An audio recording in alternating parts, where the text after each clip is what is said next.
Time we want to get to this. If you've driven the local roads, you know school is in session for some districts. For many of us parents, sending our kids back to school, scary deal. No, Frank, this is especially true if your kids are walking to school. And we've learned tonight that some are crossing streets without extra protection. Investigator Jonathan Walsh, you are live on 5 today to tell us why one school isn't using crossing guards.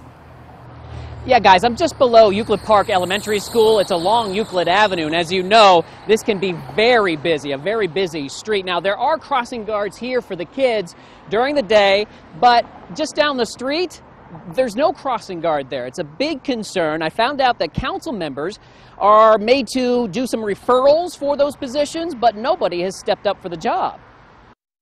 For the past 2 days since school has returned to session, children have not seen a regular crossing guard at Burgess. 4 lanes of traffic zooming along Euclid Avenue present an interesting walk to and from school. Parents contacted us about the problem.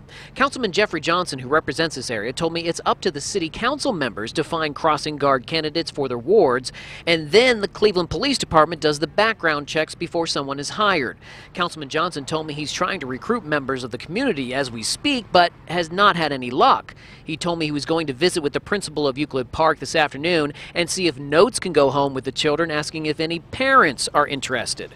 Meanwhile, members from the Black Man's Army were out this morning and this afternoon helping kids cross safely. We're not going to sit and wait till an accident happens. We're going to step up and do something about it. And we got to do this within our own community. If this is what we have to do, this is what we will do. They need somebody to help them cross the street. Like, you know, sometimes kids don't really listen or pay attention to the lights and stuff. So it's actually a help when you have a crossing guard. Now, the Black Man's Army says it will be out here until the crossing guard problem is solved. But you know what? I found out another problem that could be even more serious, not only just at this elementary school, but at a couple of other schools as well. I'm going to tell you about that coming up live at 6 o'clock. Reporting live here on the east side, I'm Jonathan Walsh, News Channel 5.